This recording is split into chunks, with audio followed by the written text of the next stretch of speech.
அண்ட சராசரத்தின் அதிபதியே விஷ்ணு. காலச்சக்கரம் சுழலும் போது, தர்மம் தனது வழியை இழக்கும் போது, அவர் தன் தெய்வீக சக்தியை வெளிப்படுத்தி பல வடிவங்களில் இந்த பூமிக்கு வருகிறார்.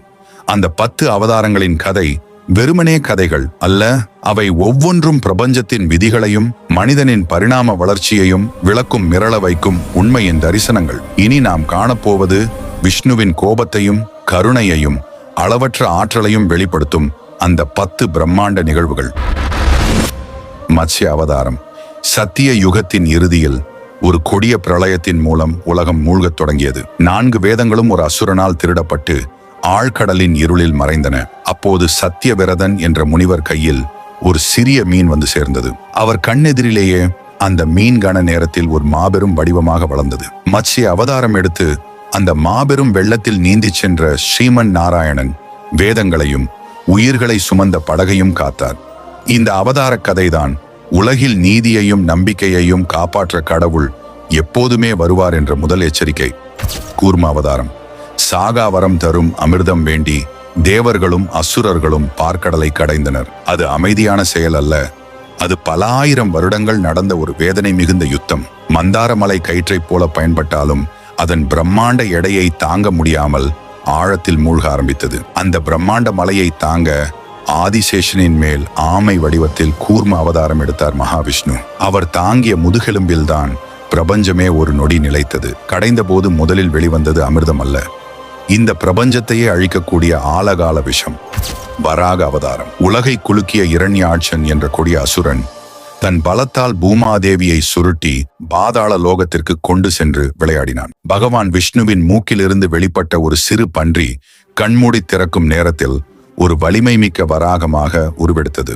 அந்த வராகம் சீற்றத்துடன் கடலுக்குள் மூழ்கிய போது அந்த ஆழ்கடலின் இருண்ட நீர் வராகத்தின் தெய்வீக கோபத்தால் பிளந்தது. பாதாள லோகத்தில் கடலுக்கு அடியில் இரண்யாட்சனுடன் நடந்த பயங்கரமான யுத்தம். அது பல வருடங்கள் நீடித்தது. கடைசியில் பூமியை தன் கோரப்பற்களில் தாங்கி இரண்யாட்சனை அழித்து உலகை மீட்ட போது அந்த வராகத்தின் வெற்றி முழக்கம் விண்ணை எட்டியது. நரசிம்ம அவதாரம். அரக்கன் இரண்யகசிபு சாகா வரம் பெற்றதோடு ஹரி என்ற பெயரை உச்சரிப்பவர்களை எல்லாம் கொன்றான். ஆனால் அவனது சொந்த மகனான பிரகலாதன் ஹரி பக்தியில் திளைத்தான். உன் ஹரி எங்கே என்று கர்ஜித்த கொடுங்கோலன் தூணை பிளந்து கேட்க பிரபஞ்சமே ஒரு நொடி ஸ்தம்பித்தது. அந்த நொடி காலமும் இடமும் தனது விதியை இழந்தன. ஒரு மாபெரும் கர்ஜனையுடன் தூணுக்குள்ளிருந்து பிளந்து கொண்டு வெளிவந்தார் பாதி மனிதன் பாதி சிங்கமான நரசிம்மர். அந்த சீற்றத்தின் நெருப்புக்கு ஈடு இணை இல்லை. இரண்யகசிபுவின் அனைத்து வரங்களும் பயனற்றதாயின. நரசிம்மர் நேரம், இடம், ஆயுதம் என்ற எதனாலும் கட்டுப்படாதவர். அந்த அரக்கனை தன் மடியில் கிடத்தி நகங்களால் கிழித்து அதர்மத்தை அழித்தார். அந்த பயங்கரமான ஓசை 3 லோகத்திலும் எதிரொலித்து அரக்க சக்திகளை நடுநடுங்கச் செய்தது. நரசிம்மர் சாந்தமடைந்த பிறகு அவரது பாதங்களில் பிரகலாதன் விழுந்து வணங்கிய போது அந்த பிரபஞ்ச கோபம் கருணையாக மாறியது. வாமன அவதாரம்.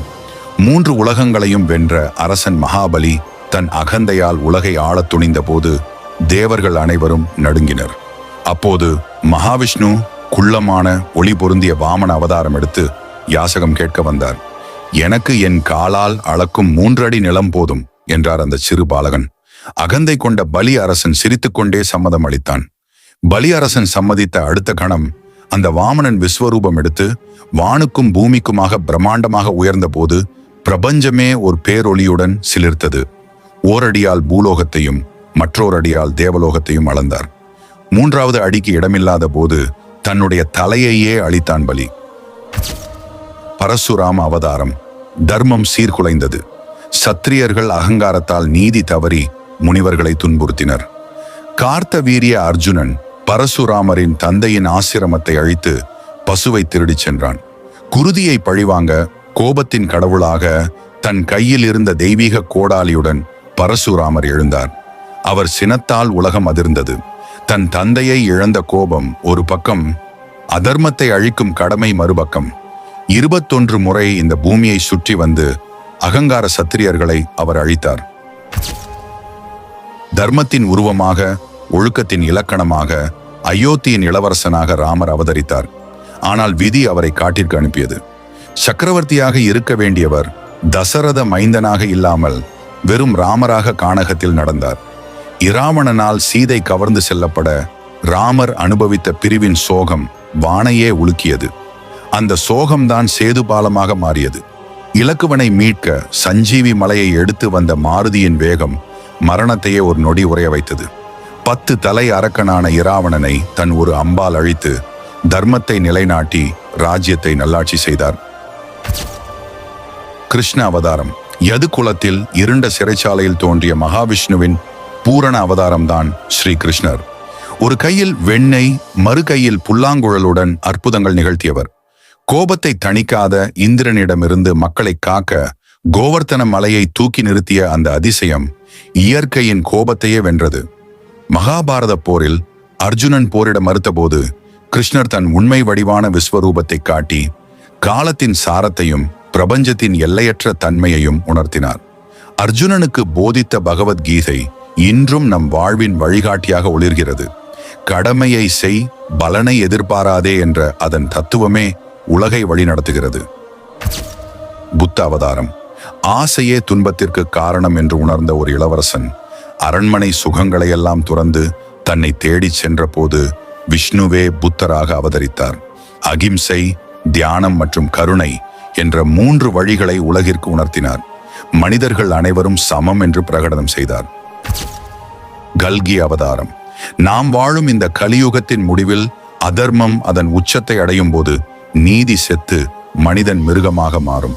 வெள்ளை குதிரையில் மின்னும் வாளுடன் கையில் நெருப்பு சக்கரத்துடன் கார்கி அவதாரம் நிகழவிருக்கிறது. தேவதத்தா என்ற அந்த குதிரையின் வேகம் ஒளியை விட வேகமாக இருக்கும். அவர் வரும்போது அசுர சக்திகள் அனைத்தும் அழிந்து உலகம் மீண்டும் சத்திய யுகத்தை நோக்கி நகரும். இந்த பிரபஞ்சமே ஒரு சுத்திகரிப்பை சந்திக்கும். தர்ம சக்கரத்தை மீண்டும் சுழற்ற இருண்ட யுகத்தின் முடிவை குறிக்கும் அந்த பிரம்மாண்டமான விடியல் காத்திருக்கிறது.